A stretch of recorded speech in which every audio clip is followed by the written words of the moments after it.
Today what we're doing is foamed asphalt, and it's in lieu of the normal way of construction, which we would mill out the road, take all the millings away, get it back to grade, repave it with hot mix, and it was a process that would take 2 weeks to a month, to, depending on the type of the process. What we're doing today is using the existing base material, adding foamed asphalt to stabilize the base. And the benefit of doing this is that it's a one-day process. The people that live around this community will be driving on this road when we're done this afternoon. Tomorrow or the next day, the people will be driving on this, and the asphalt contractor will come put a wearing course on just to keep the moisture out, give it skid resistance, and they will be able to utilize this road in a shorter time period, which is cost effective to the city and county governments, state governments, whoever might use this process. Okay, asphalt foaming was discovered at Iowa State University by a professor there back in the early 1950s, and was not used extensively in the United States until the early 90s, but in the rest of the world, notably South Africa, Australia, and Europe, the technology has progressed, and soil stabilization and reclaiming of asphalt pavements with foam has really taken a hold and is widely used in those countries, and it's picking up quite a bit in the United States now. The state of Maine is doing 100 miles of foamed asphalt this year. Iowa's doing some work, Iowa DOT, California, and the Federal Highway Administration has done several projects in national parks out west and in the east, also in New Jersey. The foamed asphalt operation in this case starts out with a working 2500S, milling up about 8 inches of existing asphalt and underlying material.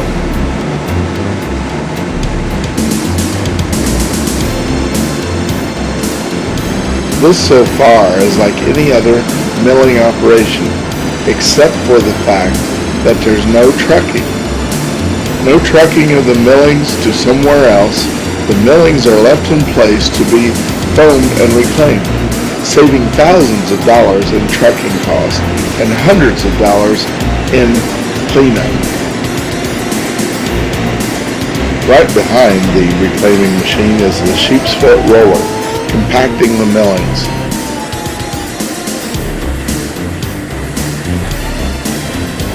The sheep's foot roller will make multiple passes behind the reclaiming machine to make sure they get as much compaction of the millings as possible before they start the second phase of the operation. The reclaiming machine is making 3 passes across this road, getting ready for the next phase of the operation, and that is to spread the powdered cement.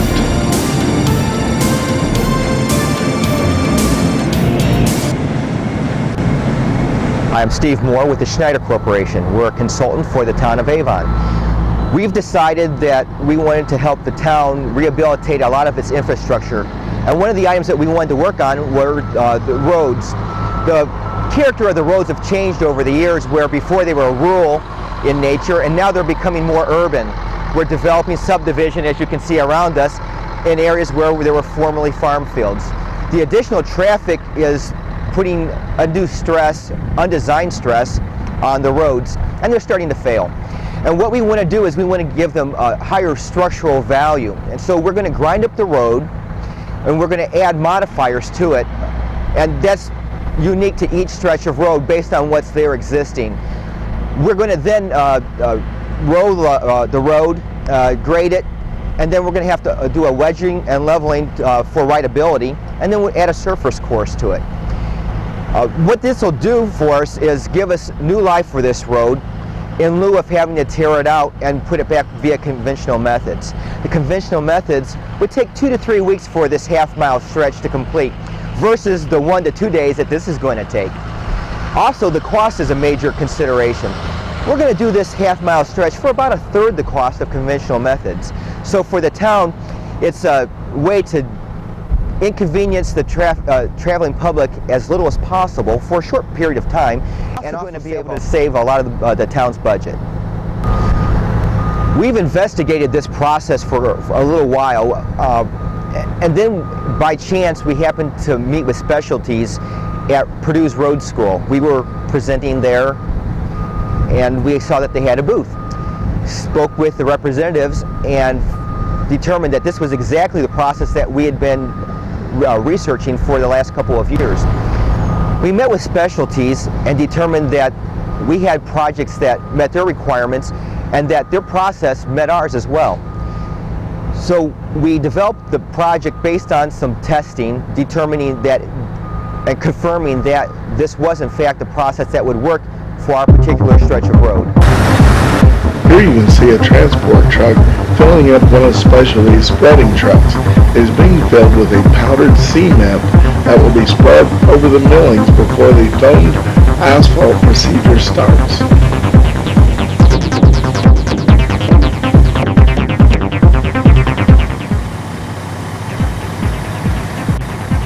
Basically, we got a call from this job from Specialties Company. It is a road that was distressed, and it's been distressed for several years, and they wanted to come up with a solution to reclaim the road.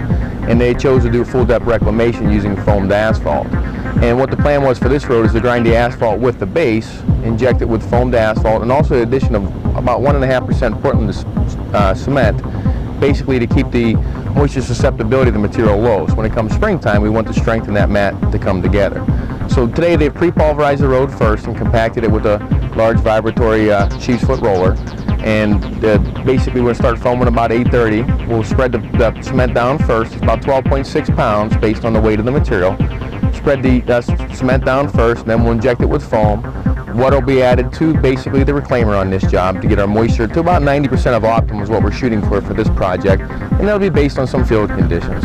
And what we'll do throughout the day is monitor moisture content through burn off on a stove. We'll also basically do density testing. And from that we'll also make strength briquettes. And what's nice about this process is we can make briquettes in the field, Marshall briquettes, and we'll vary the densities from below what it's made compacted to, at what it's compacted to, and above what it's compacted to, so we can basically do some trend lines for strengths. That way you can go back through and see what the density was that you compacted the road to and know what the actual strength was of the road. That way the designers aren't left out just questioning what's there. You can actually get some actual data and show to them what they're truly getting on a road. It's not speculative, great process, very user-friendly, and it's a good way to go. That way the contractor can do a good job and the designers of the project can also know what they're actually getting. And then this road, it'll be tack coated and overlaid with 2 inches of hot mix asphalt. As you can see, the roller is still rolling and trying to get as much compaction as possible before they spread the powdered cement over the millings.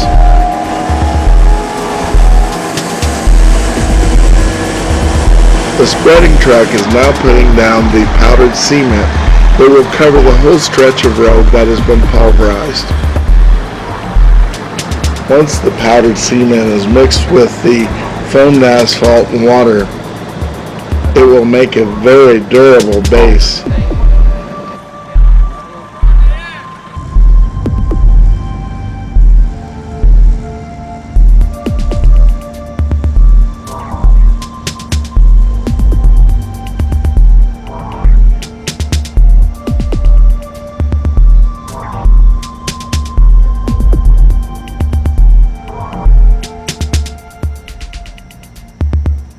What we're going to do here is stabilize this soil. We've ground up the pavement, mixed it with some of the underlying soil materials, and now we're going to add a small amount of asphalt, foamed asphalt. Foamed asphalt is when you spray water into very hot asphalt, the asphalt foams up just like when you sprinkle water in a hot frying pan of oil.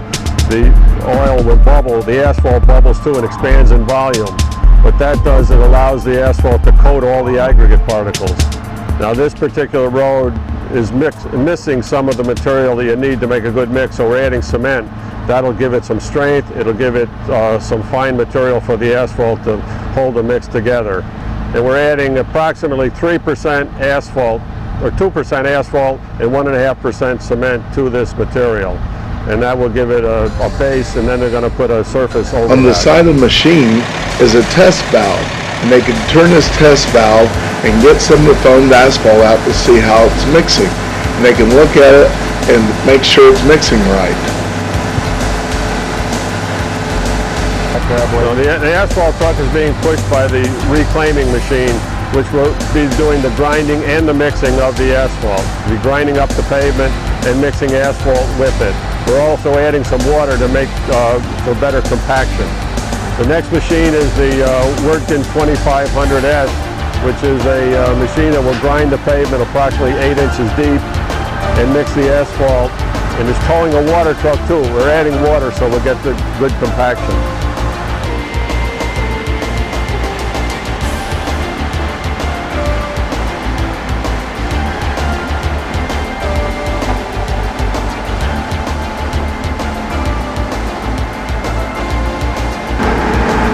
The cutting chamber of the Workton 2500. What's happening is inside there is the pavement is being ground up, but also foam is being added. Foam is a result of adding a small amount of water to the asphalt cement. And when the water hits the asphalt, the 350-degree asphalt, it foams up and expands greatly in volume and then coats the aggregate particles. You can see coming out the back how much darker the mix is. That's the asphalt stabilized base. And when that's compacted, it will develop a real good strength and be a solid base for the pavement. The machine is also towing a water truck. In order to get compaction of soils, you have to add water. So that lubricates the particles and allows them to slide together and get in a real dense configuration. Prior to the machine going over the pavement, we added about 1.5% cement on top of the surface. Now right behind the recycling crane is a pad foot roller. This will get the density of the mix. The pad foot pushed the mix down, so when we're doing a recycling job of 8 inches deep, the pad foot roller will get the density all the way to the bottom of the mix.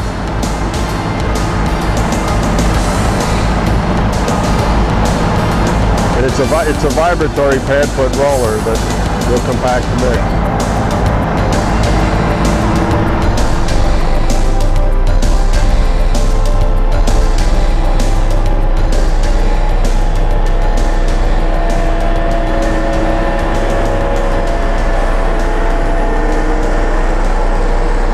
You can now tell the millings are darker and have a coating on them somewhat, and they're starting to bond together. As you can tell, when the sheep's foot roller goes over it, you can see how it's starting to get compaction. First it's hitting holes in it bigger, and then pretty soon you can see that there's a fibrous-like substance to these millings now, and starting to hold them together a lot more than they were before.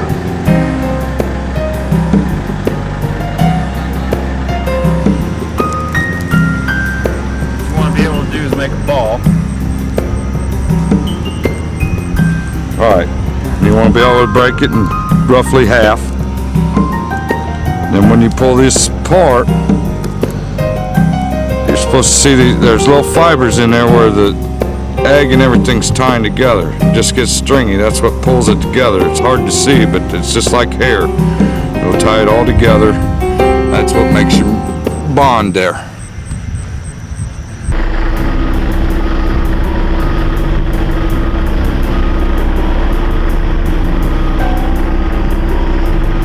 The pad foot roller has made a couple passes already to get the initial compaction. What he's doing now is back dragging the mix to fill in the holes from his pads. And then he'll continue rolling and get the final compaction. And at that point he should start raising out of the mix, and you'll see his pads riding on top of the surface.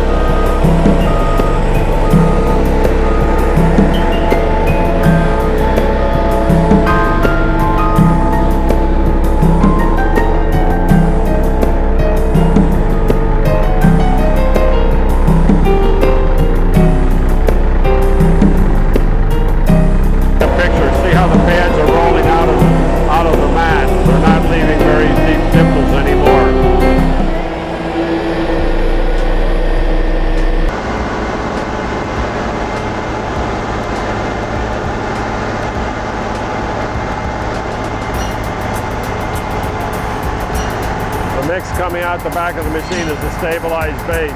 That'll be compacted with a pad foot roller, a steel wheel roller, and then finally a rubber tire roller to get the density. Pavement strength is based on getting density. The higher the density, the stronger the pavement. And that's what our goal is with the compaction, to get good density. It will take 3 passes for the foamed asphalt train to cover this roadway. Soon they will start the next procedure, which is running a grader over it, getting it to grade and compacting it even more.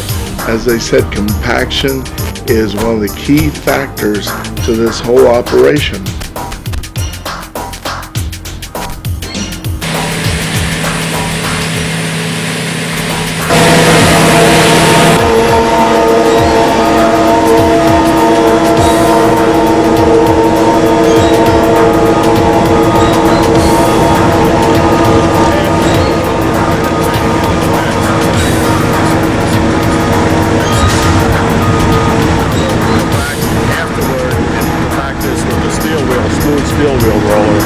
That'll get the final density, and then at the end of the job what they'll do is wet the surface and add a small amount of water and then roll it with a rubber tire roller.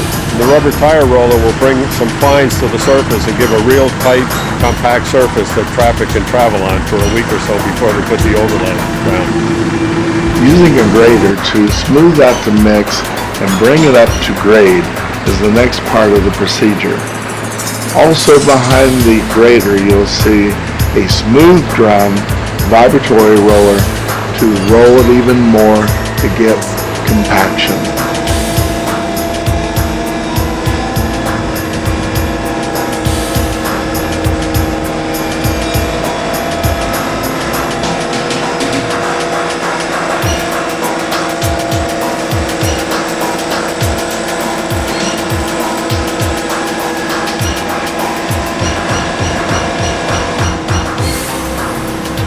It will take several hours, most of the day actually, to complete this whole procedure.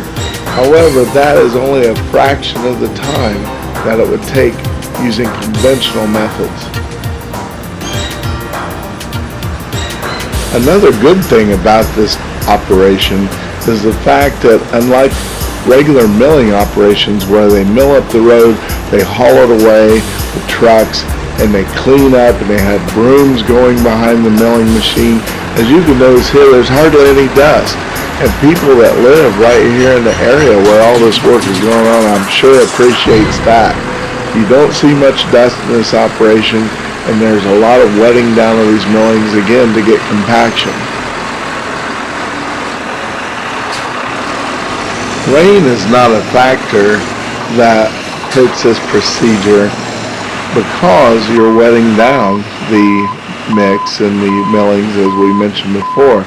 However, if it comes a very, very hard driving rain, they usually stop the operation because it gets a lot more moisture into the mix than they want.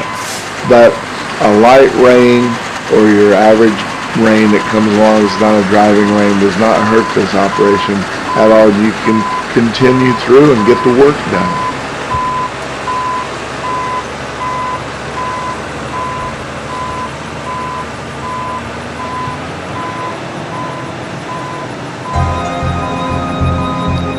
Even more water is being added by the water trucks to help wet down the mix, get more compaction, and to stabilize it for the rollers that's going to roll over it and try to get as much optimum compaction as they can get.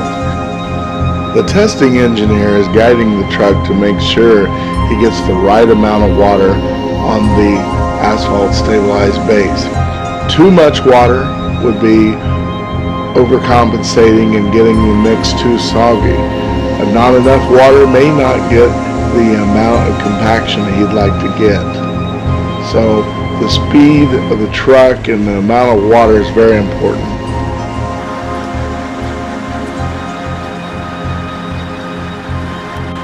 Don has made Marshall briquettes at varying densities, so we can do correlations between field and actual strengths, lab strengths, to compare it to the mix design. We made plugs at below the densities they're going to achieve in the field, predicted, because we haven't started compaction testing yet, at the density and above the density in the field. So we can do trend lines. You can get a good plot of strengths for comparison purposes. Do is measure them for height, weight, and diameter. And then we can calculate the wet density of the plugs. So we have that information for future purposes when we get back to the lab.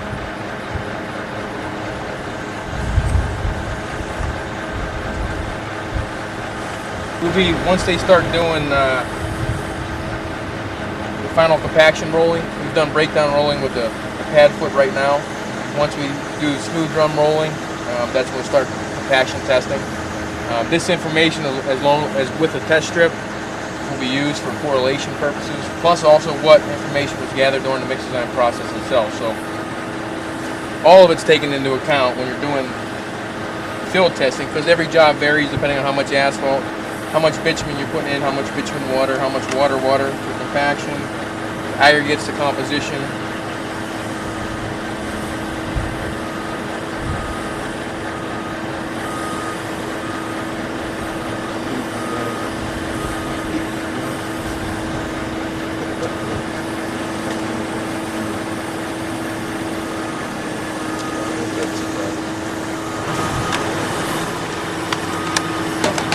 To make the briquettes, we're using 1,250 grams of material.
Again, the smooth drum roller takes its turn to roll over the asphalt stabilized base. It has been wet down with water again, and now They're rolling over it to try to get the maximum amount of compaction as they can get for the final test of this base.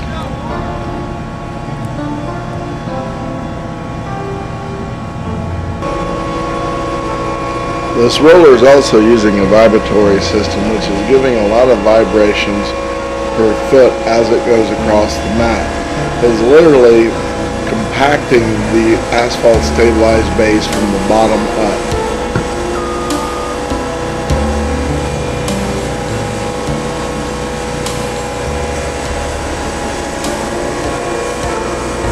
Once the asphalt stabilized base is rolled and has a maximum density, then later they will pave over it conventionally with hot mix, which will help seal it and give it a little more strength.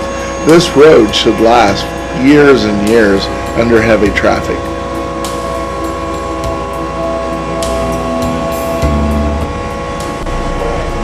Testing for density. Tested the edge of the road so far. Now we're looking more towards center line.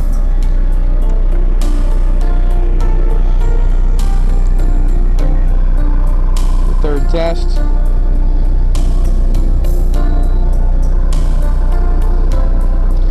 Our went density is about 142.0. Our actual 75-pound Marshall number was 139.9, so we've actually exceeded that number. The voids in this particular location is right around 4%. Actually, it's 2% voids at this location, and we'll probably take off one less rolling pass. Excellent compaction. The moisture looks good. The fines are coming to the surface. The compaction process is going very well. We've completed the first section and we'll be moving on to the next section. We're running right at or a little bit above our 75 below Marshall numbers, which are excellent densities for the road. We've completed our foaming operation for the day. We've got a few things to touch up, to clean up the little things, the mess and odds and ends like that, but overall we think it was a very good day. We did a half mile on the road in approximately 7-8 hours. Like I said, a few other things to touch up and we'll be done for the day.